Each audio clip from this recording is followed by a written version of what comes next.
And with that, we should actually be live now with without me trolling you guys with random stuff this time. And Welder Smurth, it's not weird that you find it erotic and pleasing. I can't kink shame you. Also, I recognize that the account that was trying to rile me up earlier, Zoomer Nation, probably not a good idea to feed the trolls, but I'm going to go ahead and do it anyway. So I don't necessarily objectify my partners, and if I do, then I could ask them. Like, if I do, they would probably know better than I would. So if they have any complaints, they could voice them. Anywho, how we doing, everyone? So, I see that we got 13 people viewing in the Twitch chat, and we have 48 people viewing in the YouTube chat. So, assuming none of you are double viewing, then that is 50, I can't math right now, a little over 50 people, a little over 60 people. My audio is echoing. Why is my audio echoing? Is there a reason it's echoing? Let's find out. Is there a reason it's echoing? Let's find out. No. Doesn't seem like it's echoing on my end. You might be watching it on two things.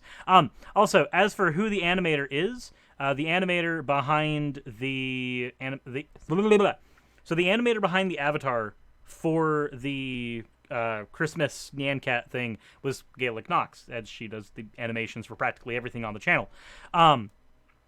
Also, on top of that, the background was just me flying from Astronar, I believe, up to Winter Spring in Classic WoW. I just took that and synced it to it. So, yeah. There you go. Kitsune, you're not able to chat in Twitch? That's weird. Yeah, Yokai Theories, the animator behind that was Gaelic Knox.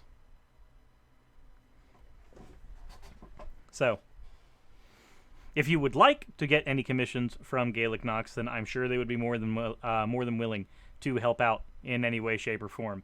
That said, speaking of commission stuff, it is Christmas Eve. How are you guys doing today? I hope you guys are having a wonderful time. I'm going to be doing a couple of videos from my video suggestion library, and ideally, also, if anybody would like to do any donations today, they would be done via PayPal or the Coffee link, which goes to PayPal, or the Streamlabs link, which goes to PayPal. And if you do, for this episode, if you do send a donation in, if it's over $10, go ahead and send me a video suggestion as well. And I'll go ahead and cover that on the stream for as long as I'm going to be live today. Because our end goal is to take a trip after this and go get some Christmas Eve dinner stuffs. So, like, if you want to help out with that, awesome. If you don't want to help out with that, that's also cool. Just, I enjoy hanging out with you guys just as much. Chest says, I know I sent her like a 6-hour creepypasta. That's probably good for like a drawing or two, right? Oh, jeez. Should I draw Cirrus as King D to D? If yes, press H. If no, press G. You're going to get nothing but H's for that. You're not going to get anything but H's for that, I can already tell you. So, hopefully you guys are having a wonderful time so far. If not, maybe we'll be able to fix that. So the first video we have is one called God Did Not Begin to Exist, and it is about the Kalam cosmological argument, which I believe I have not actually covered on my channel yet. Like, in the entire time that I've done this channel, I don't think I've actually covered the Kalam. So that's weird.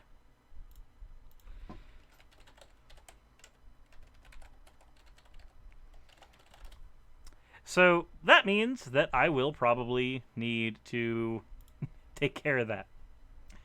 What are we variating? So there was a question earlier in the chat whether or not a King D2D Cirrus fan art should be drawn. And I said that you're probably not going to get any G's for that. You're probably going to get mostly H's. How's it going, Silas? Hope you are having a wonderful day today.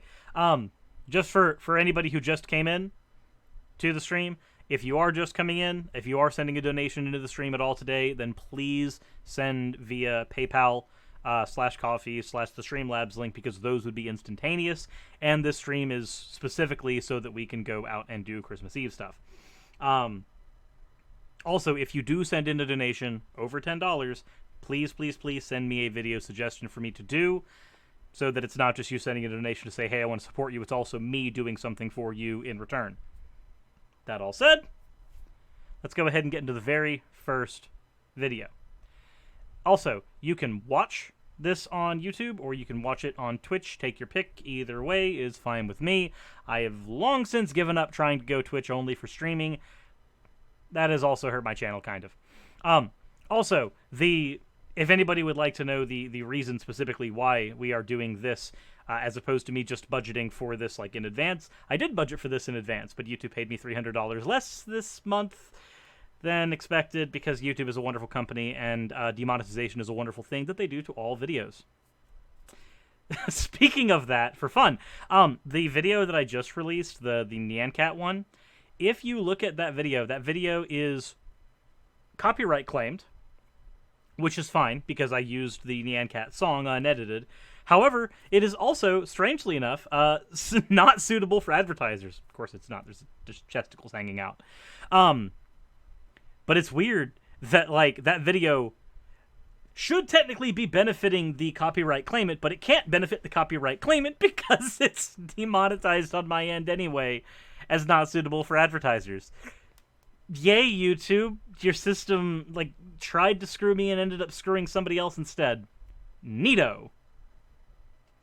Whew. That all said, let's go ahead and get into the first video. Oh, Silas, you haven't seen the animation? Go check it out. Hey, if you like the animation, maybe it's worth a dono. Maybe, possibly. I don't usually try to push donos, and I realize that as a full-time content creator, that may be a mistake. In the chat, let me know, should I every once in a while do something to try to... Wow, I really did injure myself in shaving. Ew. That's painful. Jesus. Anyway, people who are in the chat, because I want to make sure that I'm not going to be like, I'm not being incredibly annoying. What do you think about content creators who are streaming who try to do pushes for super chats or pushes for PayPal donations or stuff like that in there? Like, I already feel weird in videos pushing anything other than Patreon, and Patreon's only because I've gotten used to using that over the course of 2 years. So what do you guys think of creators who actually push for donations elsewise? Because it doesn't bother me, but it feels weird when I do it. I don't really know how to actually, like, push for donos without feeling like an asshole. I don't know. So if you guys can help me with that, that would be awesome. Not huge on unless it's for a charity or whatever. I mean, well, that's fair. We already did our donation for the charity, and I think I've still got my screenshot for that. We donated we got well over $10,000, and I was able to donate 2,300 something, I believe, to Clark's Christmas Kids. So that was cool. Like, I'm happy we were able to get that out. That was awesome. Silas says, this is your job. You need to push when and where you can. People understand why. That's fair. It's not annoying as long as you aren't expecting us to do it. Fair. Well, yes, Locke, I recognize that that's your local... we are in the same area-ish, kind of. Like, at least within 200 miles of one another. So, yes, this is technically a charity local to you. Drugworker says, I also don't mind if you get more sponsors. The problem is that for a channel of my size, getting sponsors is already kind of difficult. It's almost miraculous that we even got DDLG Playground. Asking for donations is fine, even having some content that's exclusive for donors or content that is time-locked for donors. The problem comes when people are obnoxious about them. Fair. So far, the only thing that I've done is made it to where videos, upon being produced, go to Patreon first before going out to the general public, unless that video was produced the day before it was supposed to come out. So right now, there's a video on whether or not video games negatively affect your karmic value. And that video is actually up for Patreon sponsors right now, and it's going to go up on Christmas Day. Try Raid Shadow Legends. Fair enough. Critical Group says, do you get anything from that weird Prime subscription thing? So the Twitch Prime subscription, I believe I get $5 from it when Twitch pays me out. Unfortunately, Twitch was supposed to pay me out $190 for my very first Twitch paycheck, but something happened and that money did not go through, so I'm not going to receive that till the 15th of next month because, yay! Crick says, I don't think it's unethical or asshole-ish. There's a line where it's too much, so it's a balance. You stop watching the TV show if there are too many advertiser breaks for the amount of content. Fair. Hey, sirs, can you please explain how to submit fan art and live streams? I forgot. Okay, so if you want to submit fan art and live streams, you go to the... You have two options. Option A is being in my Discord server, getting past the password portion of it. I can't get you past that. That's a thing where you have to read the rules to get past the password. And then you can submit the fan art there into the actual fan art section of the Discord. If you'll also have to get, I believe, the artist tag in order to submit to the fan art section. I could be wrong, though. Alternatively, if you are not in the Discord for one reason or another, either you didn't want to get in or let's say that you were banned for whatever reason, then in that case, if you want to submit fan art, then you would just submit it to my Discord, like my personal Discord. And I can provide that if people need it. So those are your two ways of sending it. The worst way to do it is via email because I'll see it in the email and I'll make a mental note and then I will forget that mental note because my memory is horrible. So, That all said, let's go ahead and check out the first video. Again, this is called God Didn't Begin to Exist from Time Out. Apparently, this was actually an advertisement on one of my videos. So that's how I know about it. So let's find out. Let's see what this is like. Okay, I'm just going to give you one argument for God's existence. It's Okay. called the Kalam cosmological argument, which is... Okay, so we have the Kalam cosmological argument. Before we get into anything here, let me go ahead and get some reference material up for the Kalam cosmological argument, because I do not want to put my foot in my mouth. All right, so this is the argument from First Cause. We have some stuff up. Let's begin. It's just some fancy words for here's some evidence for God. It starts with an obvious truth that hopefully we can all agree on. The universe exists. Well, solipsists, go ahead and get out of the chat. If you're a solipsist, it's time to leave, because that's already not an obvious truth. But if we were to accept that the universe does in fact exist, simply for pragmatic reasons, then fine. We'll go ahead and accept that the universe exists. We'll also go ahead and pop my back because that's hurting. Cirrus does not have an autoerotic foot fetish. Good to know. What? That's weird. What is that coming from?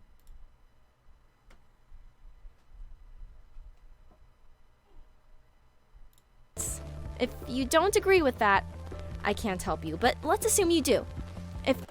I love how it's, if you don't agree with that, I can't help you. Okay? But what are you, like, again, what if you're talking to a solipsist? Like, if you're talking to a solipsist, this whole conversation becomes very different. The universe exists, we have two options. Either it had a beginning, or it had no beginning. Well, there's really good evidence that the universe had a beginning. Oh. And given the imagery, what they're going to argue is that the Big Bang was the beginning of the universe. Let's continue on. Big Bang cosmology, the second law of thermodynamics. Philosophically, it's impossible to have an infinite regress. So, hold up. Philosophically, it's impossible to have an infinite regress. Why? Let's go ahead and just start on here. Let's ignore the fact that they just dropped the second law of thermodynamics in there for reasons, I guess. They just... right in the barrel. Didn't do anything with that. So, let's go ahead and ignore the fact that they just dropped science in there without doing any type of explanation. Also, thank you very much, Sai Senkra. Here's some evidence for some God. Here's some evidence for God. Sig, $2. Cal says, so the Kalamazoo... is sound. The only issue is that it doesn't point to any god or ascendant creator. I think I actually might agree with that, with a few exceptions. We still have to grant certain things within the Kalam for that, but we're cart before horsing. Let's focus on this real quick. So, again, let's go ahead and skirt past the second law of thermodynamics issue. And let's go ahead and focus on the fact that they said philosophically an infinite regress is impossible.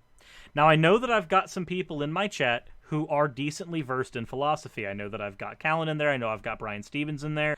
So, my question to you guys, and anybody else in the chat as well who is philosophically inclined, can you tell me, or anybody else for the rest of the class, what the issues are with an infinite regress? Because last I checked, there actually isn't a problem with an infinite regress. The only problem we have is our ability to perceive an infinite regress.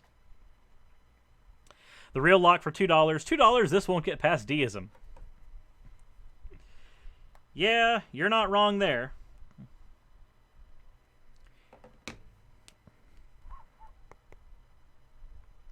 So, I recognize it'll probably take a second for anybody to actually, type out issue. The only problem is with the incredulity of the unimaginative. Just like in mathematics, infinity is a useful concept. What is an infinite regress? Okay, so for Yokain theories, an infinite regress is basically saying that everything, as an example, I came from my mother. My mother came from her mother. Her mother came from her mother. Her mother came from her mother. Eventually, we get to the point where there are the first living organisms here. This is a regress that is finite. Your full undivided attention and your camera off. You can have the sound on.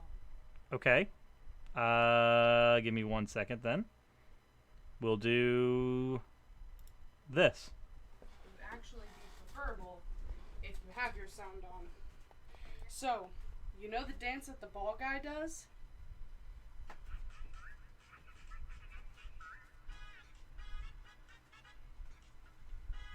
Oh my god. It's the one from dance. It's the one from Twilight Princess. He does that dance. And now you'll never unsee it. You'll never unhear that music playing when he's dancing. Come here. Come here, Growl. You're welcome. Are you about to show her on stream? Yep. Go ahead and... Okay. I have come back with a puppo. Hey, no, stop that. I know, we were in the middle of philosophy, and now we have dog. This is Growlithe. She is a baby. She is a cute pupper. Hey, Growlithe. Hello. How you doing? Cirrus is a zookeeper, confirmed. Only because of this one. What? We're all monkeys.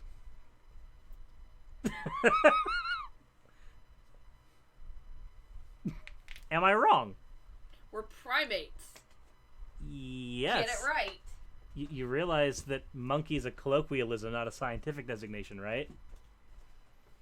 Did I just lose puppy privileges? Fine. There we go. Mom says Christmas lunch money. Well, thank you very much for the $25 donation, Silas. The only gripe I have, and I have one gripe, and it is one very important gripe. I won't see that money until next month. Because it's sent through YouTube's chat. It has to go through the Streamlabs, the PayPal, or the Coffee link for me to see it. But I do still thank you for the $25 donation. That's massive, and that's awesome. So, I do still thank you for that. Yes? Honey? Apparently you need puppy privileges back. She doesn't know that. That's fair. Later, Growlithe. Okay, I'm going to continue doing the thing. No. Yes. You, showing off puppy. Oh my god. Why don't we just let the puppy stream and kick Cirrus? The puppy would be more entertaining than me. Let's be honest. Let's be fair. It's also louder. Fair. Not loud. We need to close the... Okay, fine. You know what? You guys can hear me at loudest volume. There we go. Okay. Yes, puppy would get more subs than I would be able to get elsewise. You're not wrong. Real Cyrus is like, there. Right there. You can see his legs. You can see his legs there. Alrighty. So, to go back to the explanation from before, a finite regress is like my birth leading to, or my birth coming from my mom's birth, coming from her mom's birth, coming from her mom's birth, etc. That's a finite regress. An infinite regress is a series of events leading all the way, and there's no back. Like, instead of going all the way back to the beginning, you are going all the way, and it keeps going and going and going, and it never stops. And it's a regress because you are going backwards in time. So, what are the actual problems with an infinite regress? Well, the only real problem with an infinite regress is perception. I can hear the puppy. The only real problem is perception. As a human, we cannot perceive the infinite. We can't even fathom the infinite in any way, shape, or form. This is one of the reasons why any apologetic that involves hell, as an example, gets countered by the fact that hell is the most immoral punishment of all time. Because as human beings, we can't even fathom the idea of infinity going forward. We most certainly can't fathom the idea of infinity going backwards.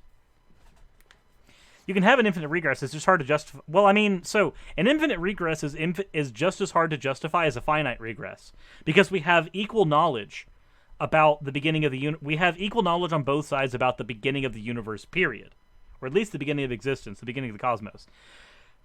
For the beginning of existence, we have no information, not a single bit. Even where the Big Bang is concerned, which is just the beginning of our local space, we can get within a few microseconds of T-0, but we can't get past that. We can't even get to where T-0 actually happens. We can't get to the beginning of the expansion. As a result, in my estimation, any argument, one way or the other, for infinite or finite, can't get us anywhere, because there's no evidence either way. We can't actually go back and figure that stuff out. We can use mathematics to get us to close to right now, possibly eventually right to the beginning of the Big Bang. But even that is not necessarily the beginning of the universe, because here's the other problem. What does the Big Bang say happened? What does that theory actually say happened? Well, it says that all matter existed in a finite point of space, and then that finite point of space had a period of rapid inflation and expansion.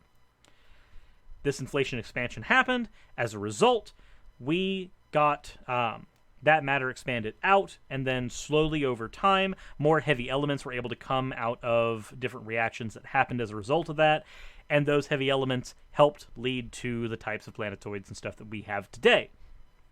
Now, if you notice something, though, at no point did anything come into existence. There's never actually a point in that theorem that says that a single iota of matter came into existence. It is assumed that that matter always existed. It was condensed into a very finite space. As a result, we can't exactly argue that the universe began at the Big Bang. We can argue that our local space as we know it, the beginnings of that existence happened there, but that's not the same thing as saying our universe started existing at that point. So, as a result, this whole argument already has some issues. We can't agree on the beginnings of the universe when we simply don't have that information. Dragworker says, axiomatic starting points necessarily don't have justification, so there is an illogical aspect to finite regress. Fair. And then it looked like Drag said something earlier, but I didn't see it. Is it... I don't see where it is. What Drag said. Yeah, okay, fair enough. For some reason, I was thinking Drag is in Dragnot, not Drag is in Dragworker. Am very, very tired, I guess. Dinobot says, there is the Big Crunch scenario where the infinite Big Bangs and infinite Big Crunches. So while the Big Crunch is a hypothetical that I'm fine engaging in, from what I understand, because of the way the expansion is looking, it looks like from what I understand, and granted this is not my field of study, but from what I understand, it seems like the idea of a Big Crunch, like a bouncing effect, as it were, is not very likely, where the universe expands and contracts and expands and contracts. That seems to be very unlikely based on the fact that the expansion of the universe seems to be getting faster and faster, not slower and slower. So, but again, don't quote me on any of that. I could be very wrong because we are dealing in a scientific area that I have only studied at the very, very basics of, like, scratching the surface forms.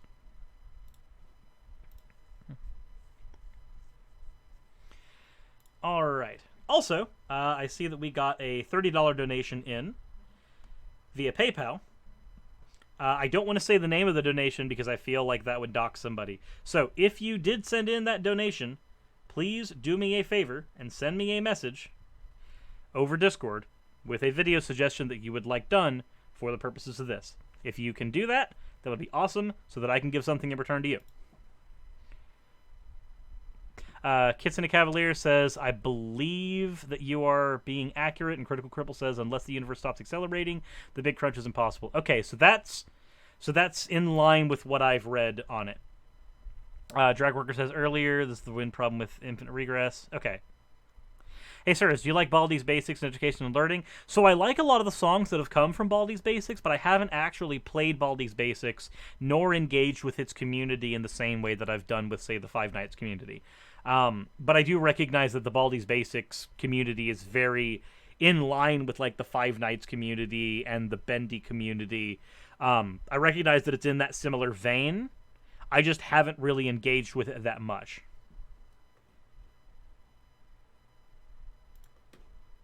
And no, I don't listen to Random Encounters. This is the first time I've heard of him.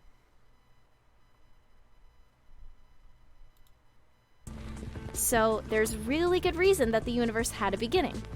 Now, if the universe had a beginning, which we still cannot agree on, but let's pretend we do. Also, says Zalrock Chaos just donated $30. Ho, ho, ho. Merry Christmas. Thank you very much for the donation. And Zalrock, can you please send me a message in Discord with a video suggestion, if you have one, for me to tackle. And thank you very much for the $60 donation. have another dilemma. Either the beginning of the universe was uncaused or caused. We can assume that things don't pop into existence out of nothing. Everything that has a beginning seems to need a cause, right? Ah, okay. So, we've already got a little bit of a linguistic issue here, and I don't want to say that the person who made this video is in bad faith in their conversation. It doesn't sound like they're trying to be super manipulative with their speech, but there was a bit of a whatchamacallit? There was a bit of a bait and switch that happened there. If we are assuming the universe came into existence, or if the universe as we know it came into existence, remember that it began from a finite point of matter. Nothing came into existence. Nothing started existing. But then they go on to say nothing just pops into existence. Let's also ignore the fact that just a second ago, they said that there are things that are either caused or uncaused. Now, they're probably going to lean on all things being caused, but I believe there's a form of logic. Correct me if I'm wrong. Let me look this up real quick.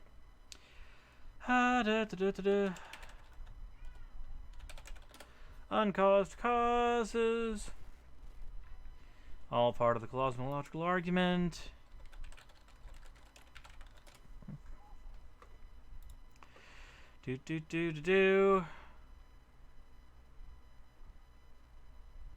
All right.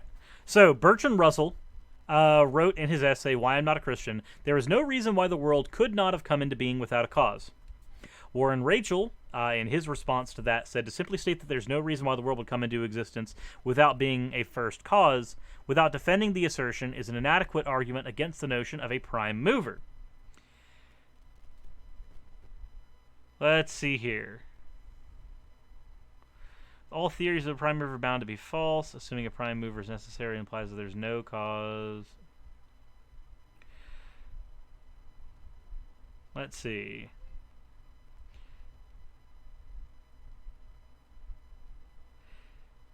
Okay.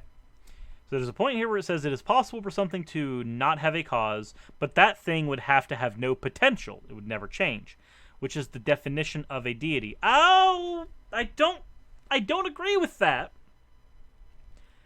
I don't agree with that. No, I don't agree with that at all. This is what happens when you get random questions on the internet. Anywho, point is that while it is very intuitive that there is no uncaused cause, that argument is still being had in philosophical circles. Now, granted, to be fair, most people seem to side on the idea that there are no uncaused causes. However, the other side of this, the other side of that conversation, is that even if there are no uncaused causes, we still have not ruled out an infinite regression. And as Real Locke states, a prime mover is not necessarily a deity. Callan also points out quantum mechanics brings out... Oh, wow, none of that is what I'm supposed to be doing. What the hell? Oh, that's why. That's why things are screwing up. Hold up. There we go. Callan also brings up another point. Quantum mechanics brings up issues here. Yes, in quantum mechanics, a lot of particles seem to operate based on their potential. For instance, in the... correct me if I'm wrong. Anybody here who has studied quantum mechanics, please correct me if I am making a mistake in my very gross oversimplification of the split experiment. In the split experiment, we fired several quantum particles at essentially a solid board. But because there was a possible...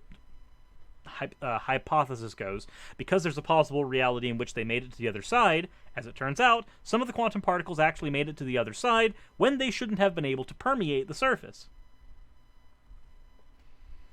Am I incorrect in that summation of the split experiment? I could be wrong. My memory is generally pretty bad. A lot of times I rely on you guys to fact check me and get me correct if I am incorrect on things. Little Duder says no clue. I'm imagining Callan would probably be able to help here, or Real Locke would be able to help here. You don't think that's the split experiment? Experiment.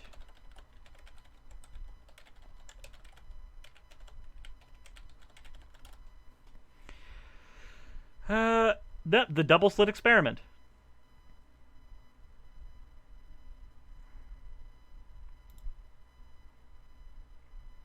Yeah, I believe it is actually the double slit experiment. Oh, it says, no, I'm a political scientist. Fair. So, again, I believe that's the double slit experiment. If I'm wrong, then I'm wrong. Please let me know a correction in there so that I'm not giving out misinformation. Because if I did, then I would rather not do that. Whenever I make an assertion, I try to make sure that it's backed up by something. In this case, it's my own memory, and my memory could be incredibly faulty. It had two slits. When observed, it had a particle reaction. When it wasn't observed, it was distribution of probability. Oh, okay. So that's the issue. With that experiment, the probability was only when it was unobserved. But while it was observed, it had a particle reaction. Okay. Fair enough. Fair enough. Double slit shows wave behavior of light.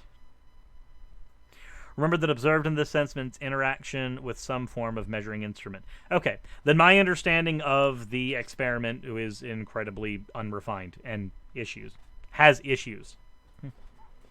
So, thank you guys for correcting me on that. Point being, though, it seems that in a lot of our experiments with quantum particles, there do seem to be some quantum particles that can pop into existence. Depends on whether or not they're being observed. As a result, if someone wants to argue that nothing pops into existence, but we have a physical representation of something that does just pop into existence, it seems strange to me that you would make that argument, because we literally have a refuter to it that exists in the real world. I believe this issue also came up in the debate between Sean Carroll and William Lane Craig, the one that Sean Carroll completely kicked his ass on. But there are people now who seem to be arguing that William Lane Craig won, even though the entire debate was literally just Billy Craig going, physics says this, and Sean Carroll going, well, I'm a physicist, and no, the fuck it doesn't. So, let's continue with the video. So, if there is a beginning to the universe, it had to have been caused. Can't agree Okay. on that. Now, if we have a cause to the beginning of the universe, then the question is, what's a candidate for the cause? Well, things are caused in one of two ways. Either events cause other events, like the beginning of the universe, or people cause things.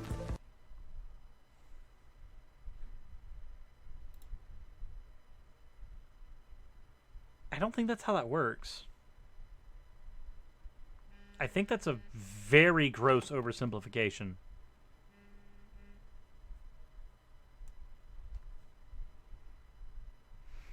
Also, Drag, I have a suggestion for you. Why not go through many of the videos of debates that have already been up in the beginning and take those episodes and score and fact check those episodes to actually find people who won particular debates. And yes, the second one is a subset of the first. This is a tautology. No, this is not a tautology. This is literally just reiterating the same thing twice. Either events cause events or people cause things. Well, the things that happen would be events. So this seems to be just the same thing twice. Beelzebub sends 12 bits over on Twitch. Am I the only one that can't use YouTube chat? I like seeing the stream and the chat at once. I don't know why you wouldn't be able to use it. Illusionist Kyoko says anything could be considered an event, to be honest. Yeah. I think that the best thing to do would be to, instead of using this little false dichotomy of saying either people cause things or events cause events, just saying that events cause events. Like, this is just causes cause things. Causes cause causes. It's a rewording of it, but it's the same thing. Some events, like homeschooling dances, cause humans. Oh my god.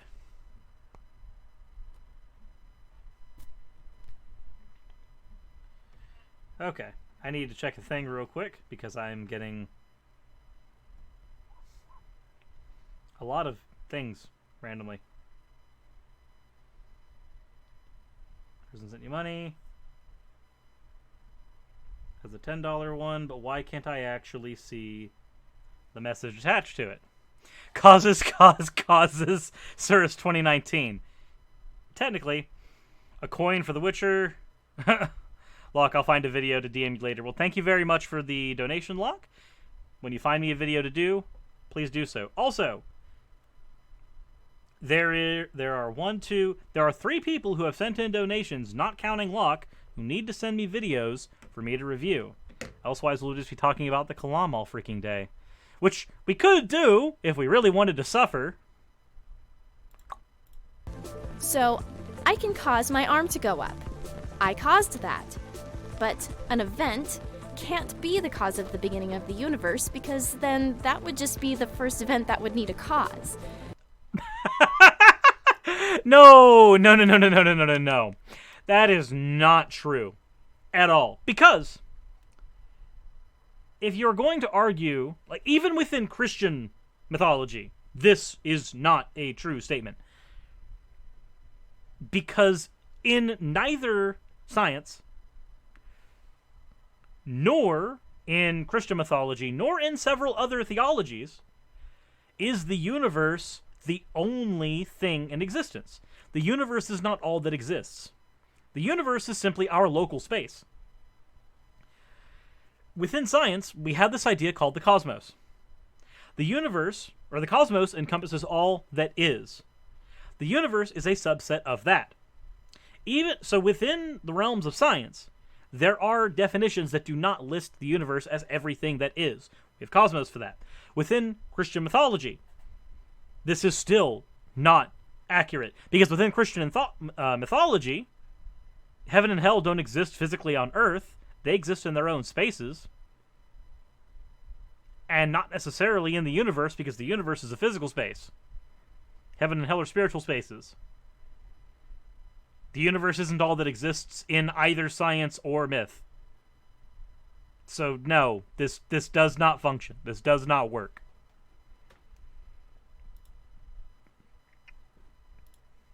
So the only other candidate would be a person, but it couldn't be any person. It would have to be a person who's powerful, timeless, spaceless. Why? Why does it have to be a timeless being? Why does it have to be a spaceless being? If we accept that the universe can exist in its own space, occupied within a greater space, there's nothing saying that the being that caused the universe, let's assume that there's a being that caused the universe, there's nothing that is saying, we're seeing your Ursurus. There's nothing that says that that local space cannot be caused by something that is contingent on another thing. Absolutely nothing. It also doesn't have to think. There's nothing saying that it has to be cogent, cognizant, or have the ability to process thought at all. A timeless being... So then they say a timeless being wouldn't need a creator. That's not exactly true. Actually, no, we can go ahead and say that that's true. We can. Because if we accept that a timeless thing, being, however you want to say it, doesn't need a creator, cool. As far as science has been able to tell, the universe is, at least in a sense, infinite. The tiny point of matter that always existed, up until the point where it didn't. That point where it didn't was t equals 0. If we are willing to accept that that little finite point did in fact exist, then we are willing to accept that it existed infinitely. Again, there's no philosophical problem with an infinite regress. And if that's the case, then why would there actually be an issue with saying that, oh, well, if you're going to say that, oh, well, a being that's timeless doesn't need a creator, okay, cool. So are objects that are timeless. Objects that are timeless that don't need a creator. An infinitely dense object that is timeless doesn't need a creator. That infinitely dense object may have expanded, currently includes all of us, but it's still infinite in its own way. All the pieces of it still exist. None of them have been destroyed. Matter can't be created or destroyed. It is, for every single bit of, in every definition of the word, infinite. And we accept that infinite things don't need creators. So wait, why do we somehow need a creator god now? I don't know. Weird justifications. The Kalam is strange. What's funny, though, is even if we grant every point of the Kalam, there's another avenue for this. Non-physical and really intelligent to bring a universe into existence. And that... So why does it have to be intelligent to bring the universe into existence? Here's...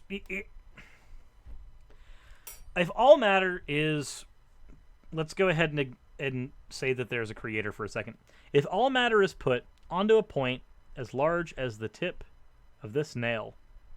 Now, why do I have nails on my desk? Because I've been doing construction. Sorry. So if it's as large as the tip of this nail, infinitely smaller than that, I only have to be smart enough to make that tiny bit of matter that's ridiculously dense, and then make it expand. I don't have to be terribly smart for that. I don't even have to be intelligent for that. If it's within my power, I don't need to be intelligent at all. So, that's weird. Joanna says, hey, Cyrus, I've been president of the YouTube Atheist Space since like 2009-ish when the community went into full reactionary mode. It's really nice to see people like you starting to become more... And that cut off. Callan says, Cyrus, nailed it. Okay.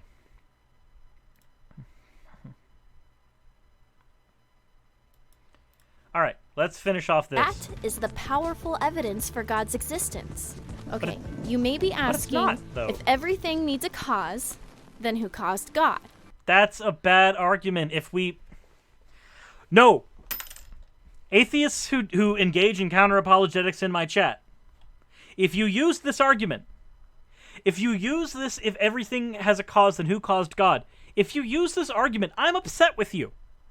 I am very upset with you. This is not a good argument. Would you like to know why? If we accept, definitionally, that the universe can be infinite, then it definitionally does not require a creator. If we accept definitionally that a being is infinite, that a being is timeless, then that being did not need to have a creator, because if that being had a creator, it would have a starting point, meaning that it is no longer timeless, going one way.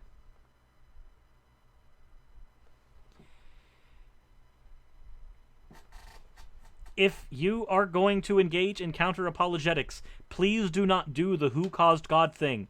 That is a bad counter-apologetic. It's really, really bad.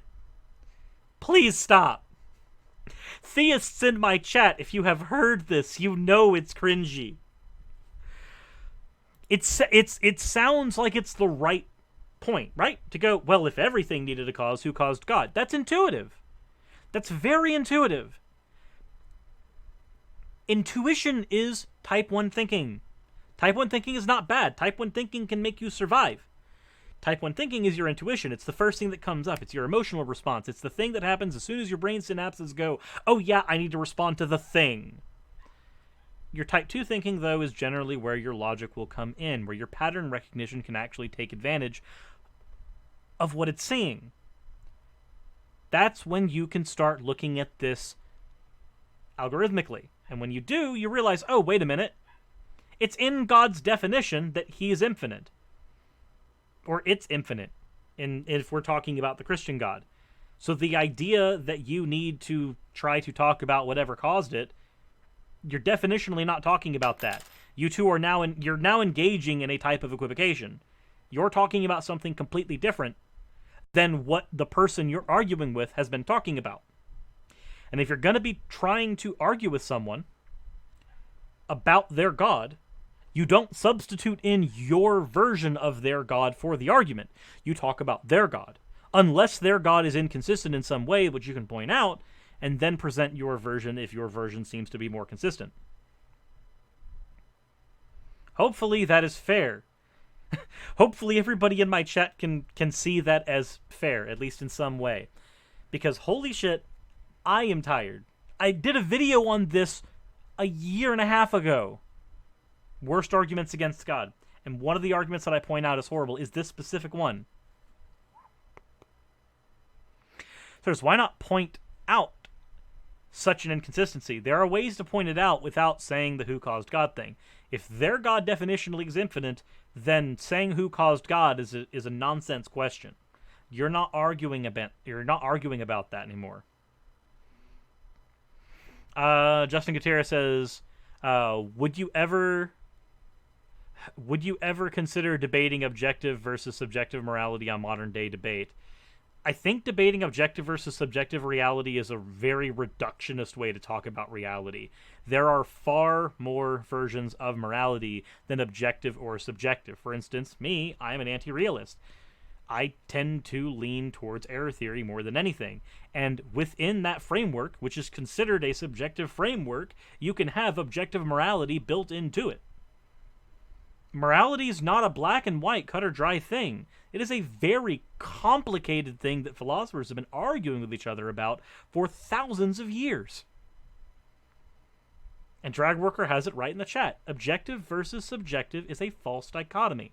It, in and of itself, is a black and white fallacy. There are more variants than just those.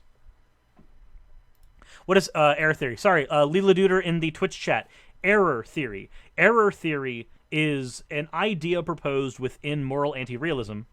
Moral anti-realism is the idea that morality itself does not exist in a way that is cogent. And error theory is the idea that all moral propositions are false, because moral propositions rely on unjustifiable axioms, and you can't justify your moral axioms. Therefore, all your moral propositions will be false from the get-go. As a result, error theory. All moral propositions are in error. I imagine that Brian Stevens in the chat could probably help out with that a little bit as well.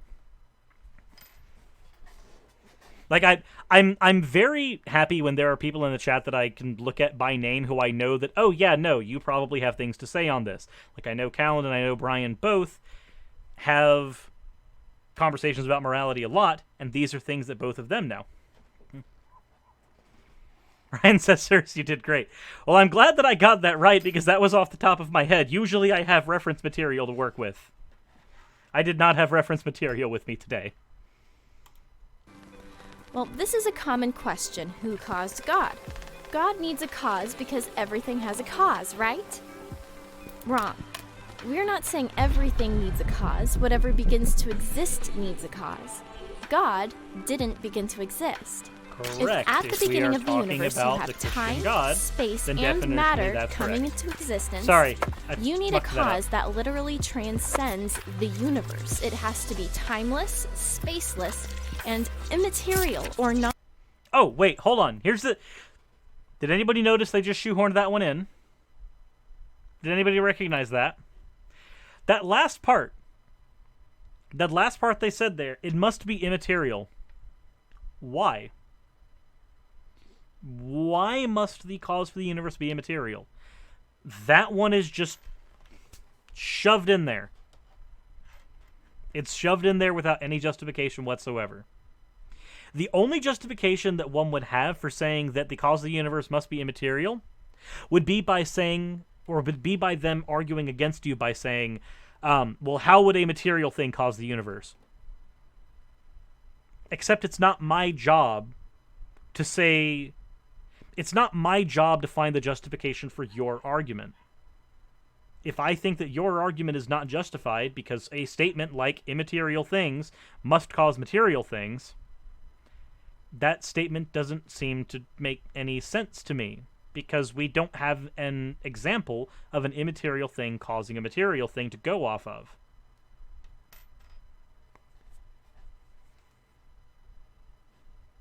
Non-physical, right? So it has to be what we call an uncaused cause. When we ask, who caused God? Well, God is, by definition, the uncaused cause. He's an unmakeable thing, so it's like asking, who made that unmakeable thing? Nobody. Who made that unmakeable thing? So here's a question.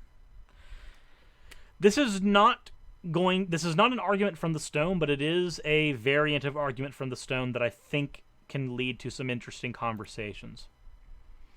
And maybe this is one... Music Combo says, I'm lost on why who caused God is a stupid question, to be honest. Okay, I'll get to that in just a second.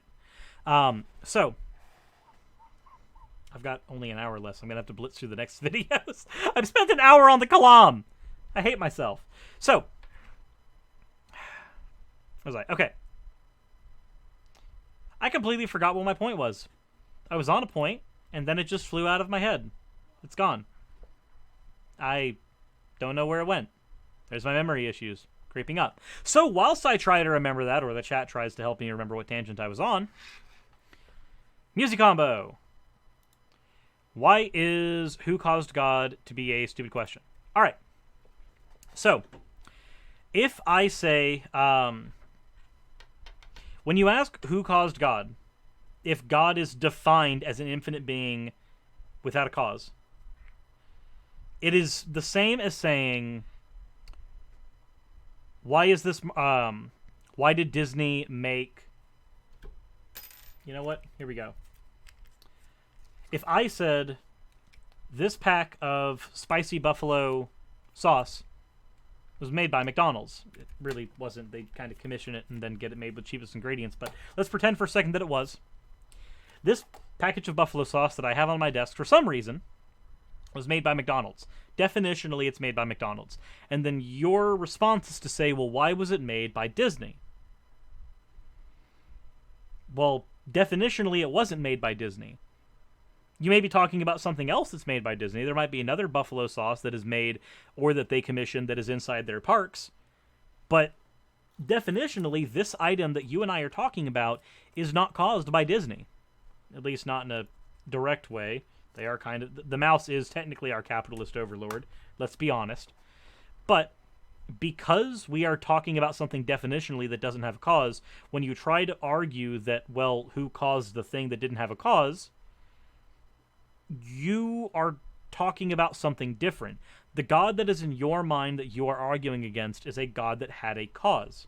The God in their mind that they are arguing for is a God that didn't have a cause. You're bringing up a point against a God they're not arguing for.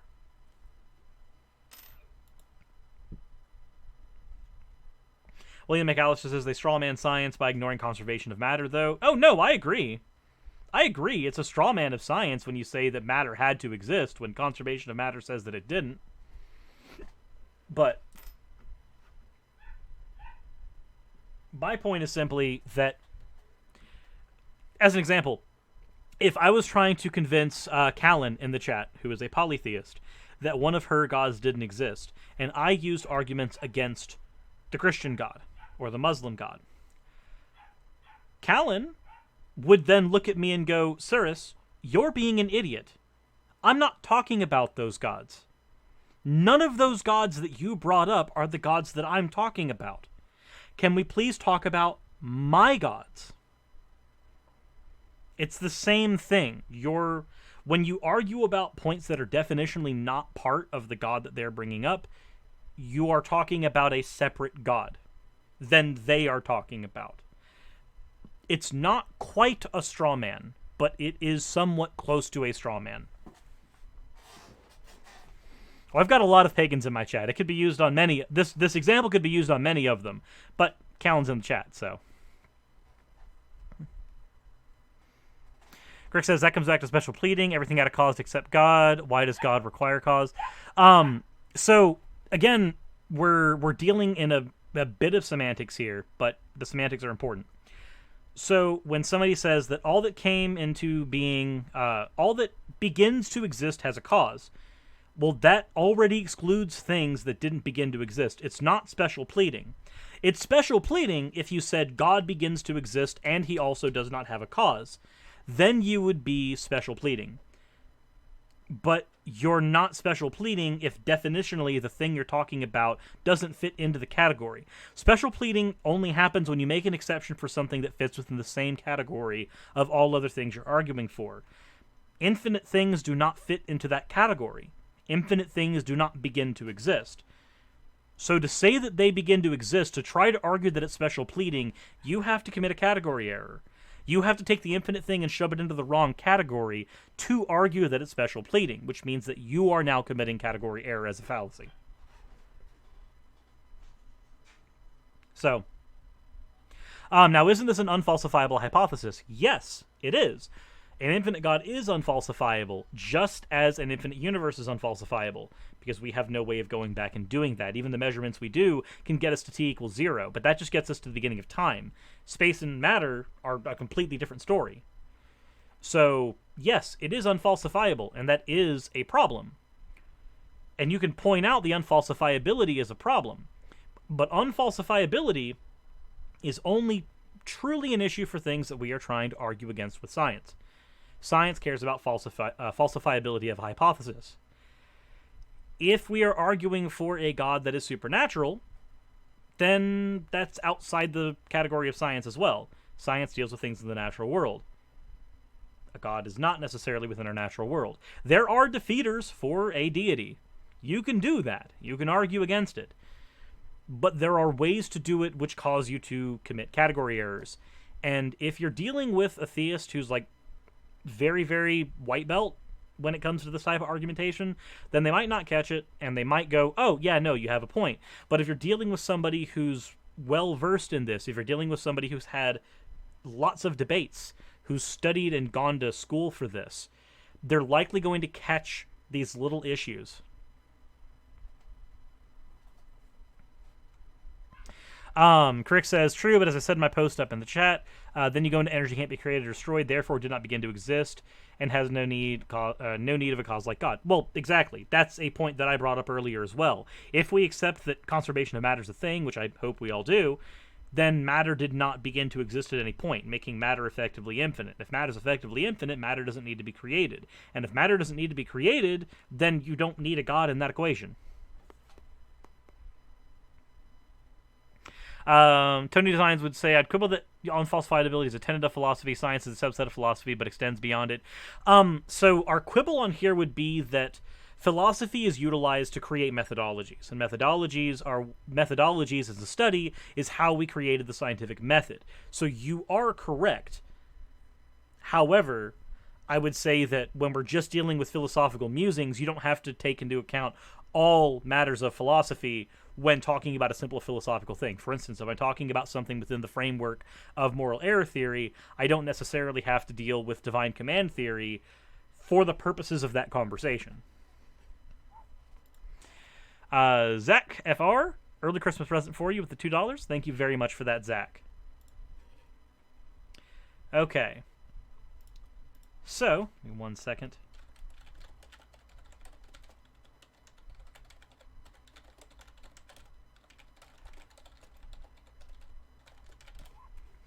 All right. Let's finish up this video and then get to the next Point video. is, we have an uncaused cause. God, who brought everything else into existence. He literally transcends the universe. Okay, so it's just this. Still confused? Still doubtful? We totally understand. Be sure to check back to get your questions answered. But wait, if this was the one argument for God that we needed to care about, then meh. Okay, so Music Combo says, so sirs, basically your revised argument against cosmological argument is that the universe has traits like God and therefore doesn't need God to have created it. Do I have that right? That would be one refutation I have for the cosmological argument. Another one that I have is that if someone attempts to use the cosmological argument to argue for their God, the cosmological argument gets you to a first cause, period. Assuming something very important that I will get into in a minute. The cosmological argument gets us to a first cause. But that first cause isn't necessarily the Christian God. In fact, the cosmological argument was originally used for the Muslim version of Yahweh, or Allah. Yes, I know that Allah is just God in Arabic, and yeah, I know. I understand the history behind that, but Muslims will argue that they are worshiping a different God. Christians will argue they're not worshiping their God. Anywho, the Kalam cosmological argument gets you to a first cause, but it does not get you to what that first cause is. It can functionally get us to deism, if we agree with all of it. So if we agree with the Kalam, we can get to deism at least if we really wanted to accept a deity. But that doesn't get us to Christianity. That doesn't get us anywhere past that. Like, to quote Christopher Hitchens, congratulations, you've made me a deist. Now you've got the rest of the work to do. Yeah, Music Combo. If we accept that everything in the Kalam is correct, then it gets us to deism. But there's another side of this conversation that we're ignoring. And this is the more complex side, and this is the side that I can't really represent super well, but I'm going to try my best to. And that's that the Kalam cosmological argument requires a theory of time. There's multiple theories of time. None of them are provable right now. A theorists and B theorists have a dispute about the temporal passage to becoming and progressing. A theory denies that all time exists in parity, while B theory insists that all time exists in parity. If all time exists in parity, then, if memory serves, the Kalam argument doesn't work very well within B theory, because viewing time as anything but a progression, which is what B theory does, kind of undermines the Kalam cosmological argument, because the Kalam deals with first causes for the beginning of a timeline. A theory is okay with that. B theory doesn't necessarily care about a line of time. B theory doesn't have parity with time. But I can't really talk about that much further than that, because that's the little bit of surface level knowledge I have on A and B theory of time. Callan says it doesn't get you to deism either. Chaos also works. Yeah, chaos would be a functional ability as well.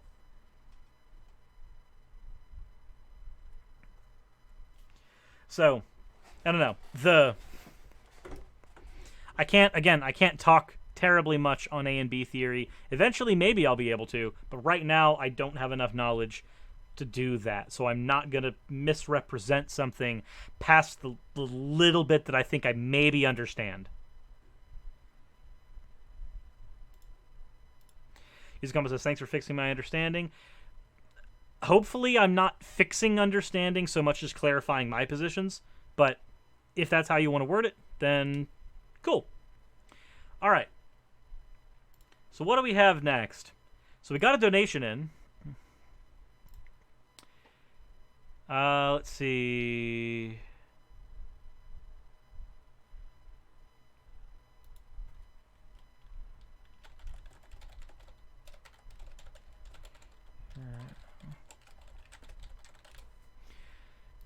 Boredness. All right, so for those who have sent in video donation, or for those who've sent in donations for videos, my question to you would be this: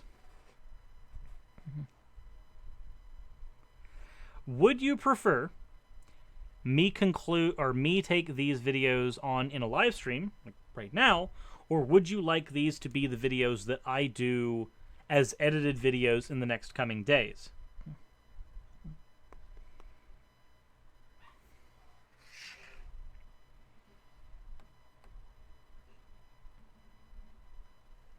And I'm specifically going to... I should probably actually send them specifically to the people who've asked. So, as a video on stream or as an edited...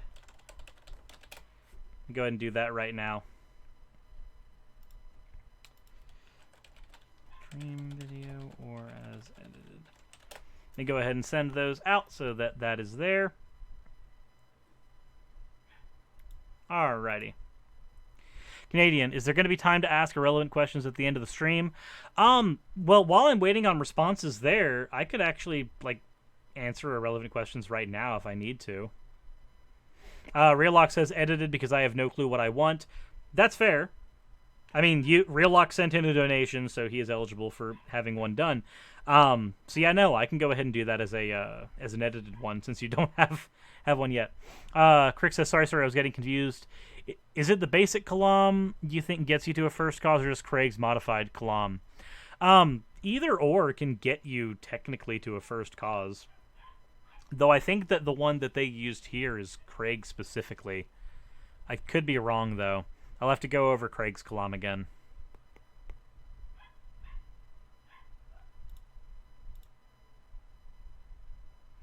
Was Jill, but please say fascist, not the other word for the algorithm's sake.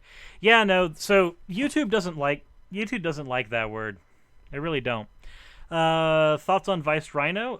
Vice Rhino is a good content creator. He does a lot of research for his videos, and I also consider him a friend. I've also done a video on his channel once. So yeah, no, I actually like Vice Rhino. There's my thoughts on him. Boom. Boo.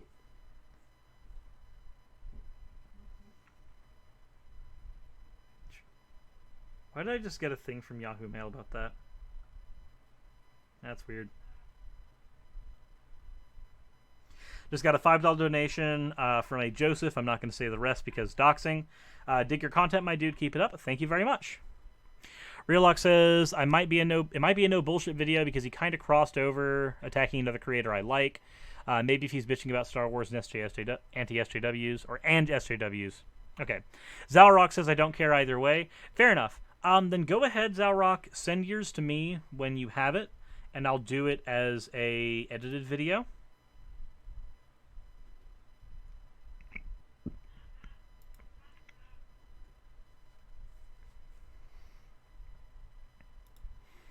Okay.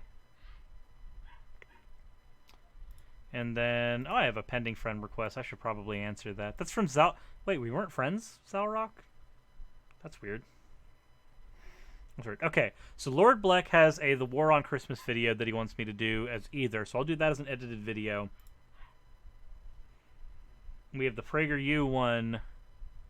Okay, so we'll do the PragerU one as a video on stream, and that'll be the video that we conclude this stream with, I believe. Mainly because I'm getting very hungry. And then the other ones will become edited videos that I will work on throughout the week. I think that's how we're going to do it. Don't agree with the basic Kalam on its own merits gets you to a first cause, which I define as a cause which has not caused itself only to a cause. The cause is not necessarily an uncaused cause like the first cause would be. That's fair. Again, I was responding to the Kalam cosmological argument as presented in the video, and Kalam in that video, the only time that I even got to it proving a first cause was by granting all of its arguments. But I had issues with every argument leading up to it anyway. Lily Duder says, why is it the more leftist atheist content I get, the more PragerU videos I get? Good question.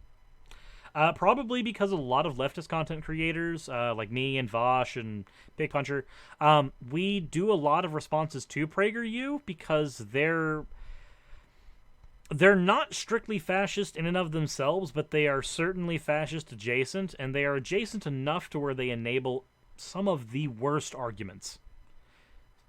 As a result, we find ourselves clashing with them a lot. Also, atheist content creators find themselves clashing with PragerU because they have a lot of arguments for Christian conservatism. So, it makes sense that you get a lot of PragerU-ish content when the two spheres, at least that I operate in, the atheist sphere and the lefty sphere, those two spheres together both tackle PragerU because it's PragerU. With more proofs, as you accept their argument, you get to deism. Is there any that'll get you to a specific god? I don't think there's actually any arguments that can get you to a specific god. With one exception. Thor did say he'd get rid of the frost giants, and I haven't seen any. Would I debate Black Pigeon Speaks? It depends on what. Like, we'd have to find a topic to debate on. Like, for instance, I'd like to debate Nicholas Fuentes, but specifically I'd like to debate him on justifications for Catholicism, because so many of his arguments depend on his Catholicism for him to actually, like, functionally have any of them, like Christian superiority, for instance. So I would like to talk about the foundations behind all of those, which would be his Christian faith. On religion, well, specifically what kind of religion? Like, what religion is okay, so would it be on the, like, the God pill thing, where, like, even if somebody's not necessarily a theist, they still want, like, all the merits of Christian theocratic nonsense? Because if that's the case, then I have no problem tackling that.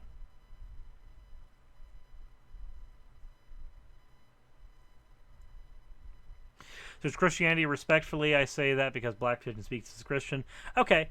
Yeah, no, I'd be fine having that conversation. It's just an argument on Christianity is a very broad topic.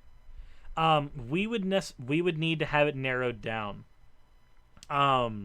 So we'd have to find an aspect of Christianity that we can talk on that we'd be able to use. So, as an example, one debate topic might be, are Christian cultures necessarily superior to other adjacent cultures, so secular cultures, pagan cultures, etc. There's also another one, which is, do we need the Christian faith for morality? Is Christianity the backbone of society? All those are different debate topics that might not even necessarily be the full-on ones that I'd like to tackle, but they are debate topics that can be done. But just debating on Christianity is really, really broad, and it doesn't necessarily get us anywhere functional in that conversation. All right.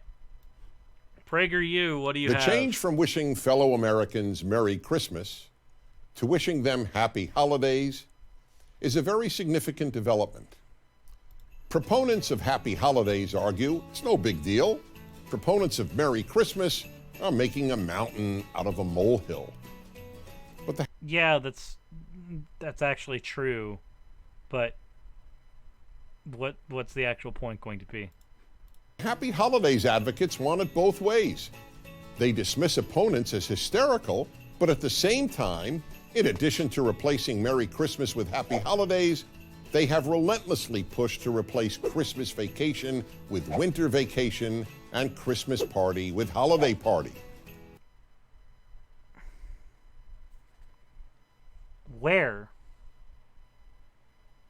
Where have they tried to do this?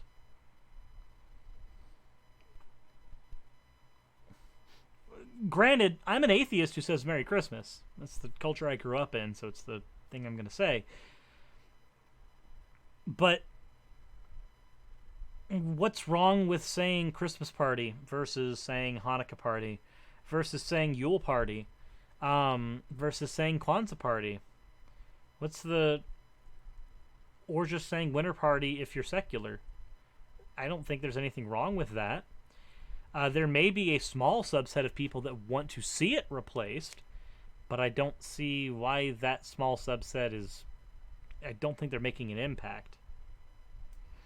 I've actually never, outside of like right-wing news outlets, heard the adage that we aren't allowed to say Merry Christmas. Like I've only heard it from right-wing news outlets, or alternatively, I've heard it from people parroting right-wing news outlets. I will grant an exception. I have read at least one article, I believe, years ago, that tried to advocate for Happy Holidays over Merry Christmas, but it was an advocation for, like, parlance. Like, hey, maybe parlance should shift to this over this. That's it. Like the difference between saying that somebody is an R slur as an insult versus just calling them stupid. It is better to call them stupid because stupid is not an ableist slur, whereas the R word is. You undermine mental illnesses when you use that word outside of a strictly medical context. And that medical context doesn't even refer to mentality anymore. It's been phased out in that realm. It's only used now for like viruses and bacteria. There is an argument for working that word out of parlance, but that is not an argument for legislation or anything that would have any major societal impact. That's just working it out of parlance.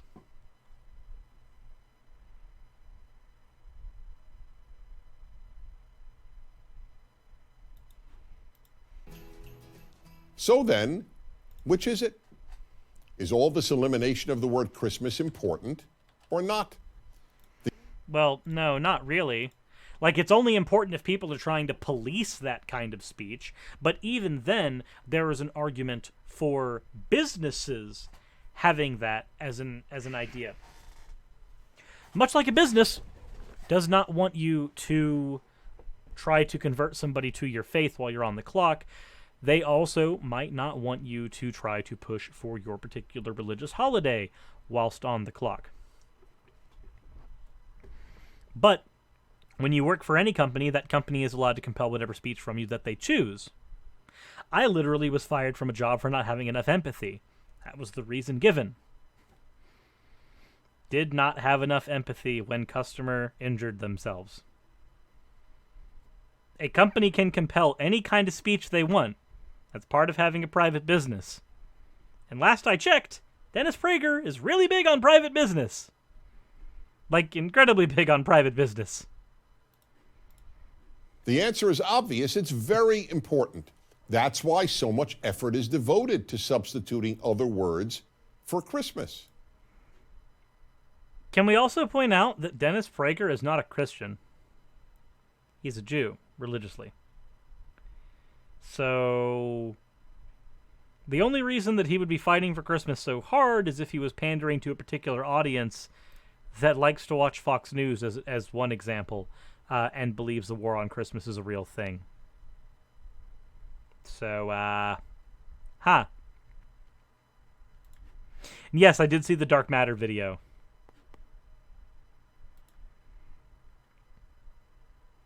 Wait, Real Lock. What are we wait knowing for? Wait, we didn't know that Prager we didn't know that Dennis Prager was Jewish? He's not a Christian. He's definitely Jewish. Okay, jokes and sarcasm. Fair enough. Also, can we point out that not Nakasuchi, somebody said it, this guy SL just brought up a wonderful point. This is the same thing as the gender pronoun problem, where somebody when somebody tries to argue that, oh, well, we shouldn't say Merry Christmas, we should say Happy Holidays, that's fine. But if you're going to try to argue the compelled speech route, like, no, I'm going to say Christmas when I want to, isn't that basically like just getting really mad over the pronoun of your holiday? Like, why does it matter? It's just words. I mean, that's what you said when it comes to gender. Why is this not the same thing? Zarok says, sent you 20. Well, you didn't have to send the 20 as well. I mean, I thank you. I'm happy for it. And I will be making an edited video over the video that you sent me. But you didn't have to send more. I mean, I'm not complaining, but still. Happy holidays is hate speech.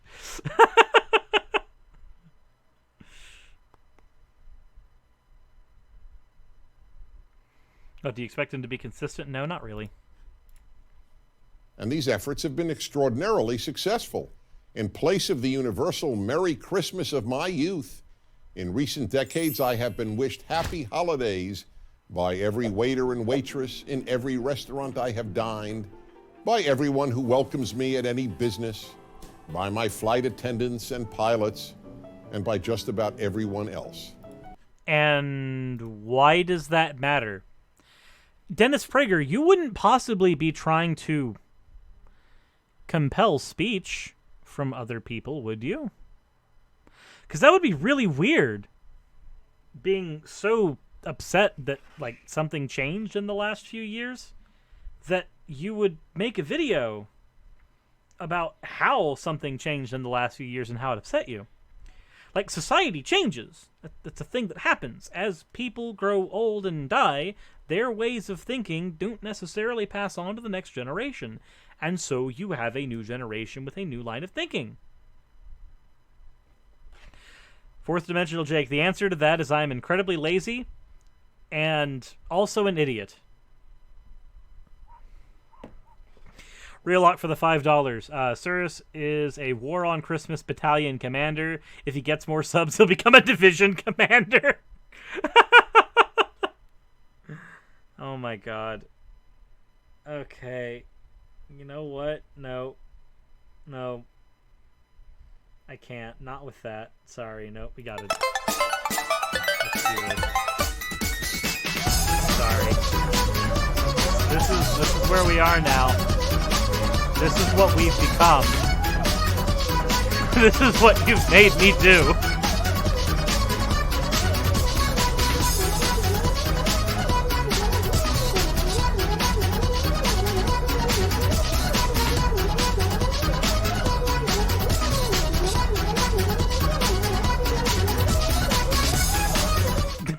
Zarok says he hates this. Lansper says, hey, why can I only see 10% of the messages that are on your stream in the actual chat? That's because this stream is going to multiple platforms. It is going to Facebook as well as going to YouTube. So you are seeing the chats for Facebook, YouTube, and Twitch all at the same time. However, if you are viewing on Twitch, you will only see the Twitch chat locally. But you can see all the chats in the feed. From my end, I see all of it. But from your end, you'll see whichever chat you happen to be plugged into. At the next Faithless Forum, I better see someone cosplay as Neko. Cirrus, just saying. Cirrus, the FBI wants to know your location. Oh, wouldn't it? When I respond, thank you, Merry Christmas, I often sense that I've actually created some tension. Many of those I wish Merry Christmas are probably relieved to hear someone who feels free to utter the C word. Who? Who feels like they can't say Merry Christmas? Who? In the chat, please tell me. If you go outside and you tell somebody, at least here in America, in the States, if you say Merry Christmas, do you think that somebody's going... Wait, hold on. I think I know. I think I know what it is. If you say Merry Christmas out in the streets, the Antifas will get you. Be a brave warrior. Fight Antifa. Say Merry Christmas.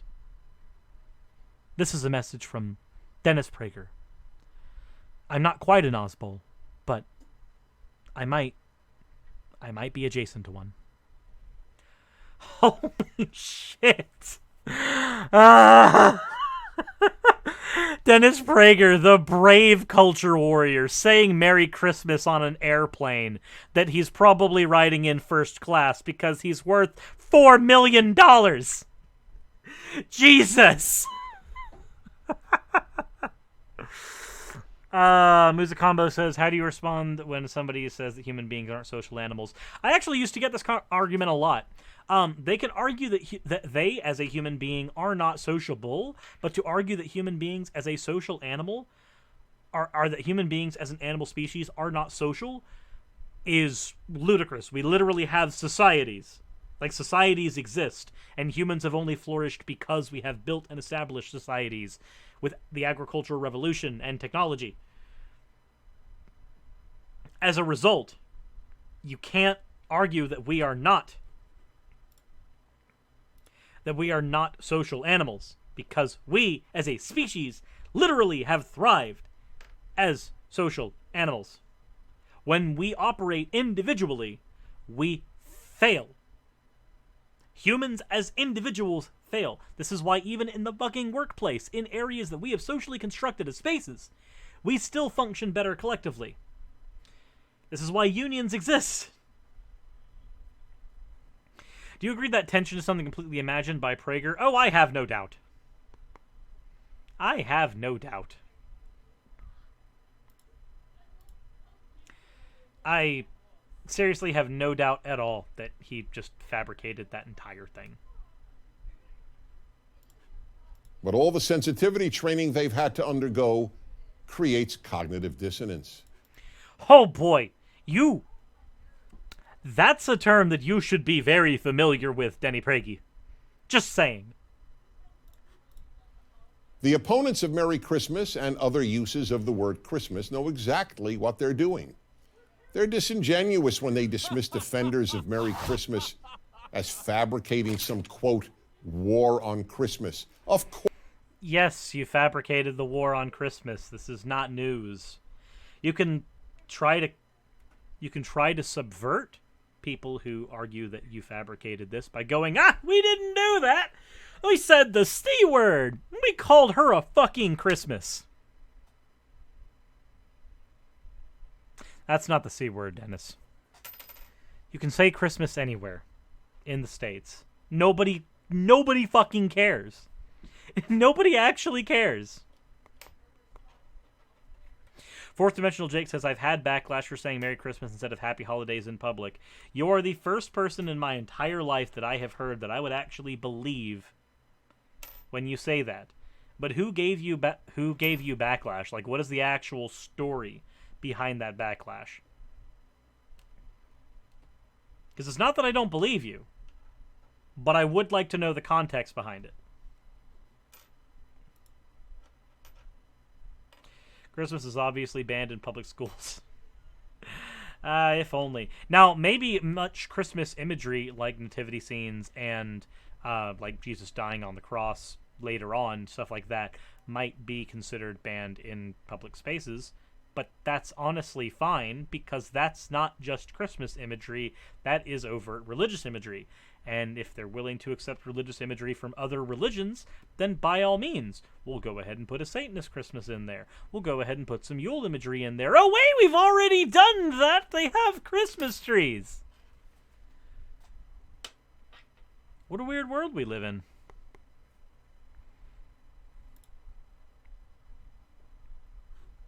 Of course, it's a war on Christmas. Or more precisely, a war on the religious nature of America.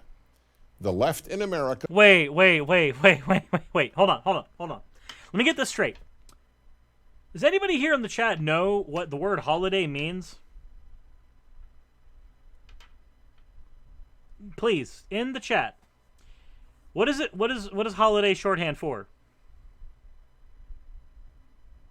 Okay. For those who don't know, it is short for Holy Day. Like, it's Holy Day. If I say Happy Holidays, I am recognizing the religious nature of America. Because on this day, or in this season, we have many holy days. not just the one. To recognize the multicultural, multifaceted, multi-religious nature of America is to say either your holiday or all holidays. And you can do it either way. You can either respond as an individual, my holiday that I am going to be celebrating, or you can respond in the collective sense, all holidays, happy holidays. Both of these are perfectly functional and fine. And both of them are ways in which we recognize the religious nature of America. But there's not just one religion in America. There are Muslims here. There are Jews here. There are Christians who don't celebrate Christmas within America. There are polytheists in America. There are non-theistic religious organizations in America, like Satanism.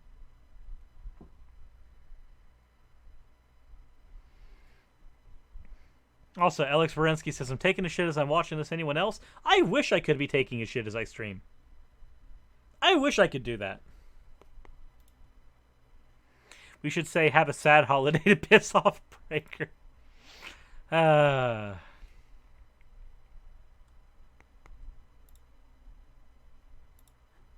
Like the left in Europe, wants to create a thoroughly secular society. Wait a minute. Is Europe thoroughly secular? This is news to me. Last I checked, at least, sans Brexit, there are state religions in many of those areas. How secular is Europe? Do do do do do do do do.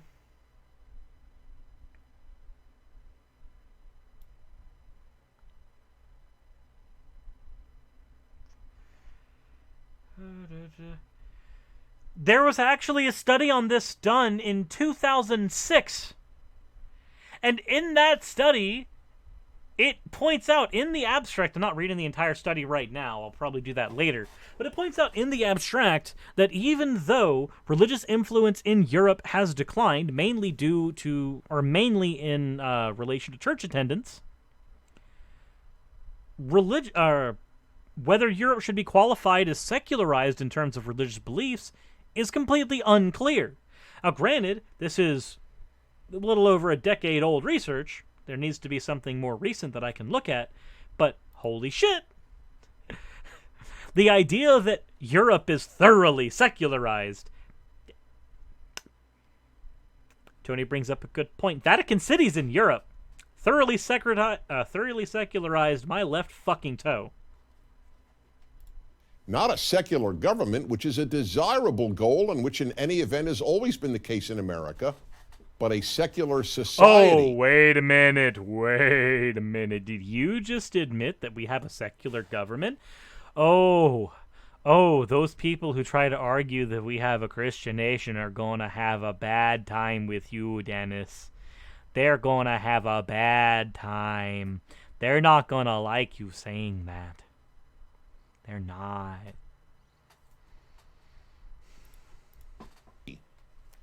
Most people do not realize that the left believes in secularism as fervently as religious Jews and Christians believe in the Bible. That's why.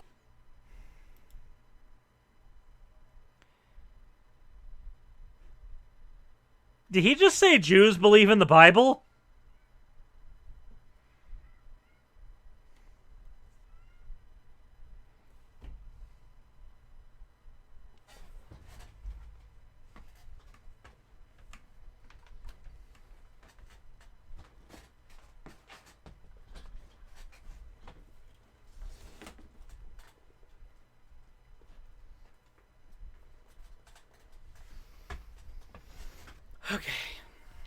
Okay. Obviously, that statement is something that I'm not going to be able to clear out of my head for a long time. But I'm going to fucking try anyway. Realox says, careful. I'll be fine. What's the worst that could happen?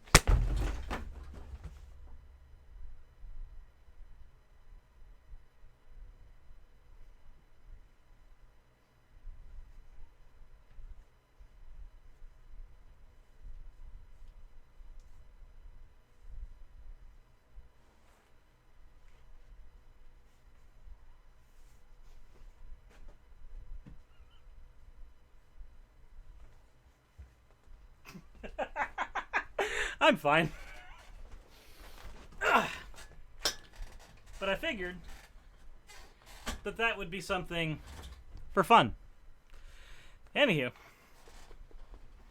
Guys, I can't swing this hammer with any force. The thing's broken. Though, my spawn record's better than Jesus. It took me about 3 seconds. It took him 3 days.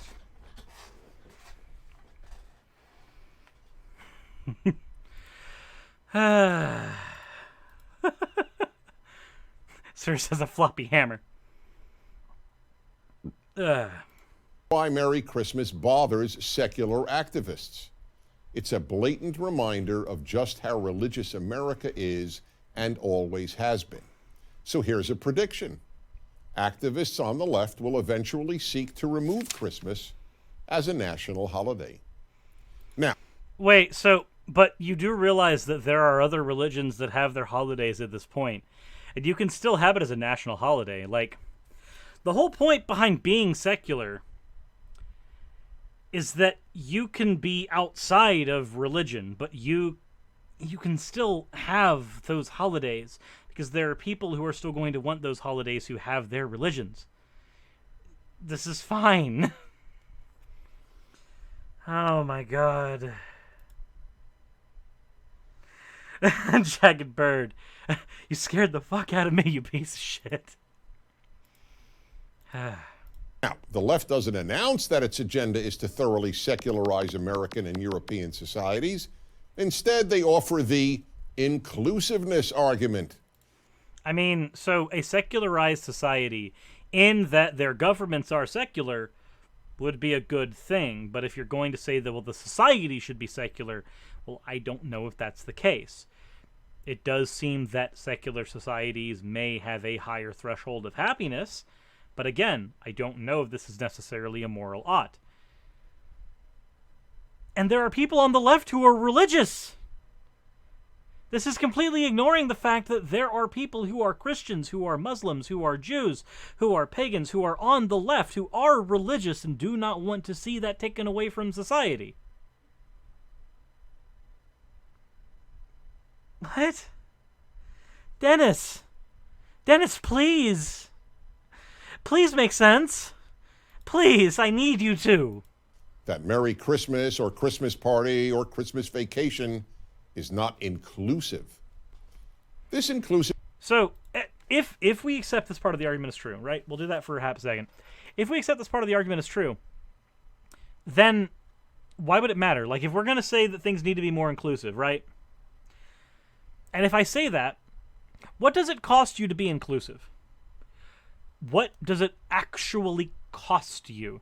Now, there might be a measure of freedom that you feel like you have lost when you say something like Happy Holidays instead of Merry Christmas, but let's be honest, you have the ability to say Merry Christmas. Like, that's a thing you can do. You're not forced or compelled in any way. But even if you were, even if we granted that you were, what did it really cost you besides a couple of words that you liked to be more inclusive? Nobody said you couldn't practice your religious holiday. Nobody said you couldn't put up nativity scenes. Nobody said you couldn't put up your lights. Nobody said you couldn't do all the things that you would do on Christmas anyway. Just maybe if you're at work, say Happy Holidays instead of Christmas. But that's if we grant the fucking compelled speech thing, which I don't.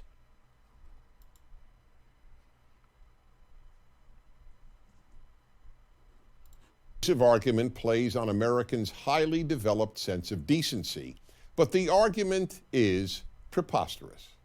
Who exactly is being excluded when one wishes someone Merry Christmas? Jews? Jews, Dennis! Jews! You do realize that you're a Jew, right? And they are excluded? Muslims are excluded when you do that, Dennis Prager. Pagans are excluded when you do that, Dennis Prager.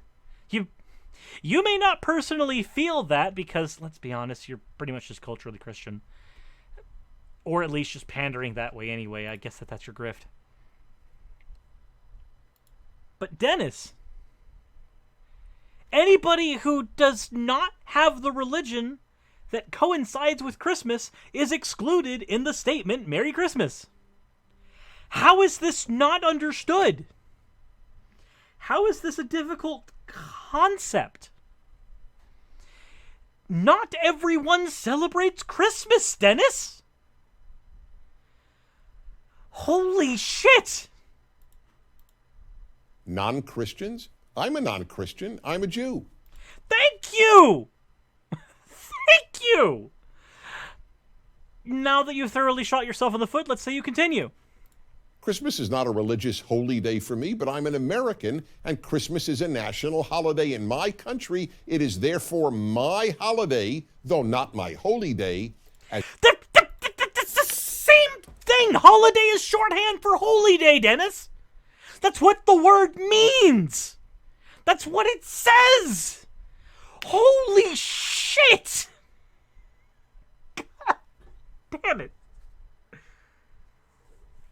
I recognize that distinction is there.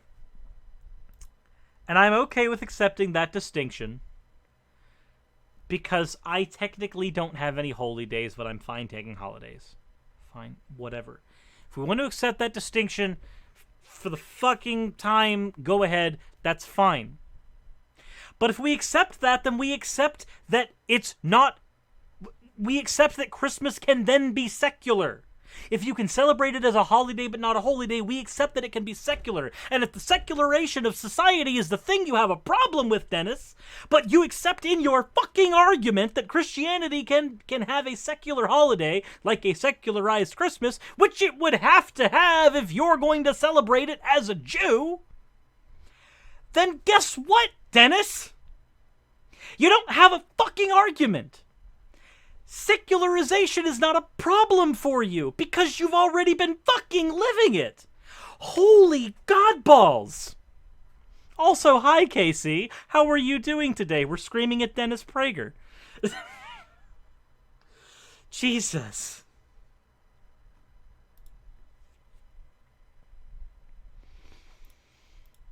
I just want to die a little. As much as it is for my fellow Americans who are Christian.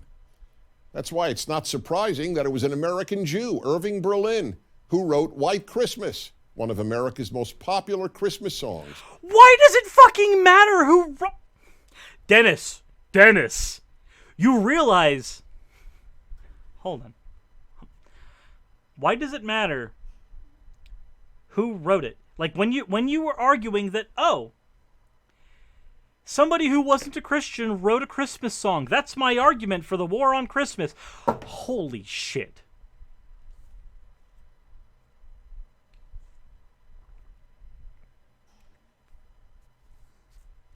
Yes, Dennis, that's the point. Because Christmas can be secular. Holy fuck, Dennis. You're just pointing out that Christmas can be secular. Therefore, secularization shouldn't be a fucking problem for you. Jesus! You keep doing it. In fact, according to a Jewish musician writing in the New York Times, almost all the most popular Christmas songs were written by Jews. Oh. Okay. Does anybody else see some of the weird subtext to that? I hope I'm not the only one that sees the fucking weird subtext to that. I'm not going to say that Dennis Prager just accidentally slipped in an incredibly light form of the Jewish question. And I'm not going to say that Dennis Prager just engaged in identity politics. But I think he just put in a really light form of the JQ. And he just engaged in some heavy fucking id pull. There's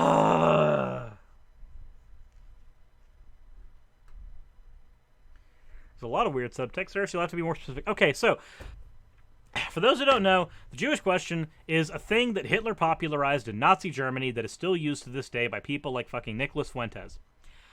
The JQ is trying to say that, oh, well, Jews control X amount of society. What should we do about that? It doesn't matter who fucking controls it as long as their policies are fine. It doesn't matter what religion they have. It doesn't matter what race they are.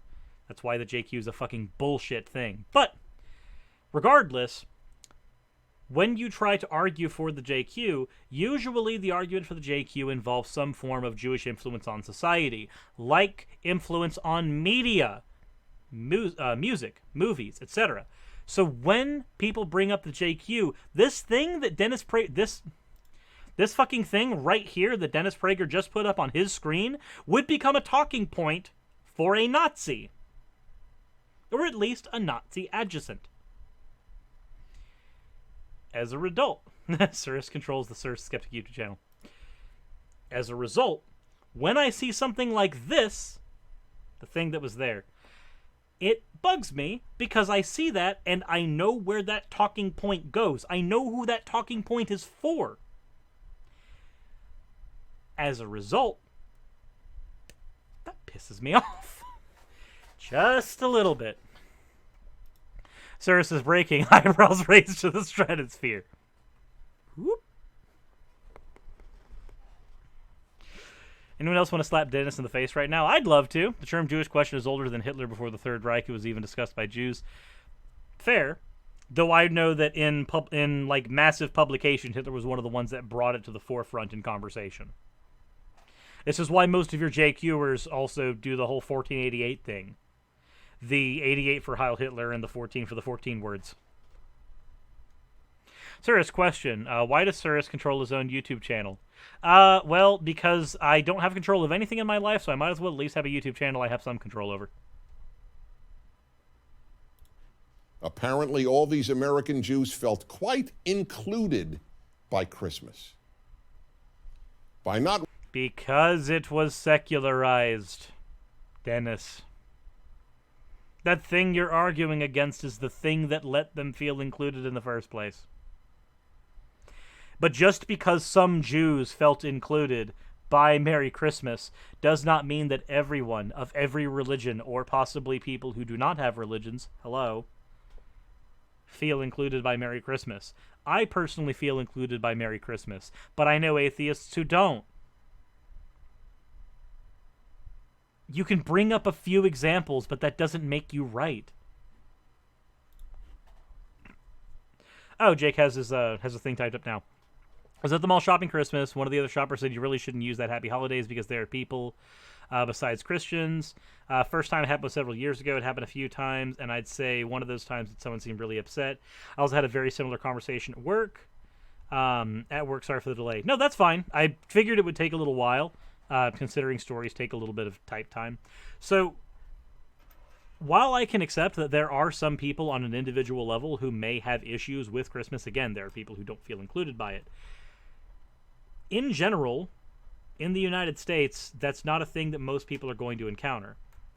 I would say that what you experienced there, and I'm not trying to undermine it, obviously it's a real thing that happened, and that is important, but it seems to me, based on the amount of people I've talked to about this issue over the years, it's not something that comes up all that often. In fact, more often than not, when somebody says Merry Christmas, somebody else usually responds, especially here in the South, with, well, at least somebody's saying Merry Christmas. Somebody knows the reason for the season.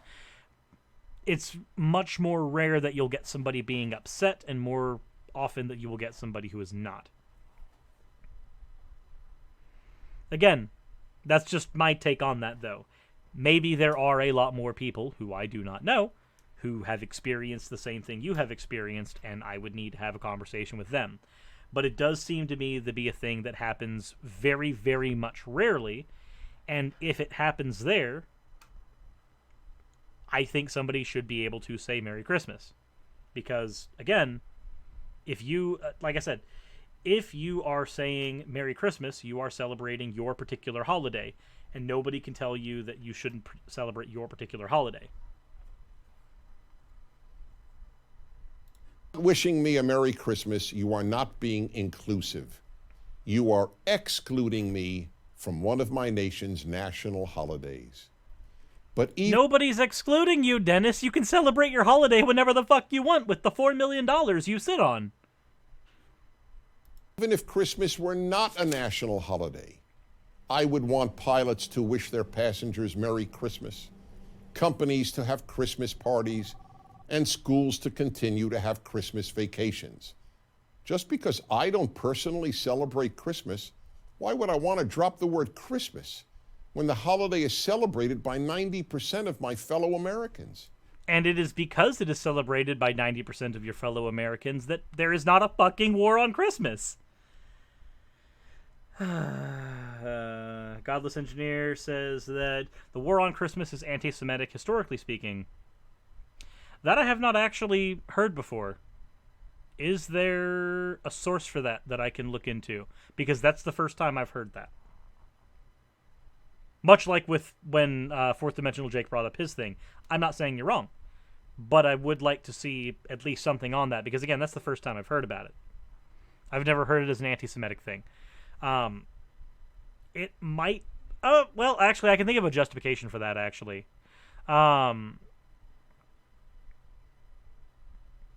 There is a way I could justify that statement, though, and that's that people who argue for the war on Christmas did it as a matter of Christian superiority over Jews, which is the thing that we did see in Nazi Germany for at least a bit. There was a lot of endorsement of Hitler by the Catholics in Nazi Germany, though there were Lutherans and other ministers who had a huge issue with what Hitler was doing after a while. So I guess I could kind of see the justification there. But I still would like to see something on it. That sounds like it'd be an interesting read. What is your response to Kwanzaa as a fake holiday? All holidays are fake. All holidays are social constructs. No holiday is more fake or more real.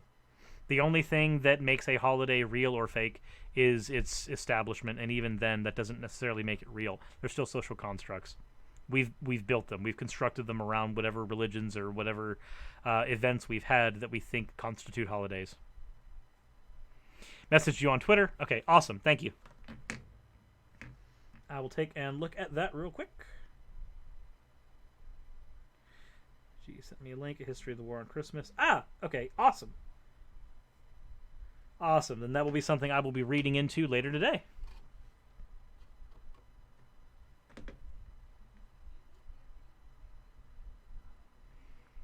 Okay. Sarah's thoughts on Badampada. Do you think he's also a rising star on BreadTube? I don't know a lot about Badampada, so I couldn't tell you. I know that my friend Pigpuncher has had a few interactions on Twitter with Badampada, and they have some disagreements, but I don't know enough about Badampada myself to make a judgment there, so I'm not going to. It borders on the misanthropic, not to mention the mean-spirited, to want to deny nearly all of your fellow citizens the joy of having Christmas. Oh my God, does he have somebody punching a mall Santa? Merry Christmas. The vast majority of Americans who celebrate Christmas mall Santa and who treat non-Christians so well deserve better. So please say Merry Christmas and Christmas party. Wait, Dennis, you wouldn't possibly be trying to compel my speech now, would you? That sounds like a really awkward thing that you might do in a situation like this, arguing against compelled speech. It seems like instead of trying to argue for a freedom of speech, what you're arguing is that you don't like compelled speech when it compels you against speech you like, but when it is speech you like, that speech should be compelled. So, Dennis, I'm gonna go ahead and say right now, No. I'm going to say Merry Christmas to who I want. I'm going to say Happy Holidays to who I want. I generally say Merry Christmas. But I also sometimes say Happy Holidays. And fuck you if you think you can tell me which one I should use at any given day. And Christmas vacation. If you don't, you're not inclusive. You're hurtful. I'm Wait, Dennis. but why does it matter if we're hurtful, Dennis? They're just words. Sticks and stones can break your birds, but words can never hurt you. I believe you've got several videos on your channel that are dedicated specifically to pointing out how words can't actually cause any real harm. So how can me not saying Merry Christmas hurt you? How is me not using the words that you want me to use hurt you? That sounds really fucking weird, Dennis. Oh my gosh. No, the 25th is not for Horus.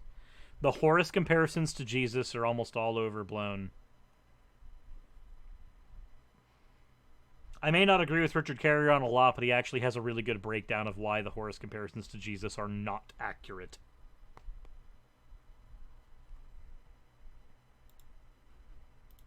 Prager. This course was made possible by a generous donation from Reagan.com. Of course it was. Because the Warhawk Ronald Reagan was such a good influence on America going forward. Whew. Okay then. Well, that all said, for those of you who have donated during the stream, thank you very much. I know there were a few people who donated in Super Chats. I am very thankful for those ones as well. Let me make sure that there's no Super Chats that I didn't get to. And for those who have donated via PayPal and are therefore eligible for the video responses that will be done after this, thank you for that, and I will be getting onto those video responses over the next few weeks. Let me go ahead and look at these real quick to make sure that I've got them all. And yes, I do. I have gotten all Super Chats unless a random one comes in that I'm not aware of. So, that all said, thank you all for watching. I'm going to go ahead and get food because I am starting to feel my stomach cave in. That is a thing that I need to fix. So thank you all for tuning in, everyone. That's not the one I meant to press. It's this one. Wait a minute. Wait a minute. Nope. Not this one. We're ending on this one.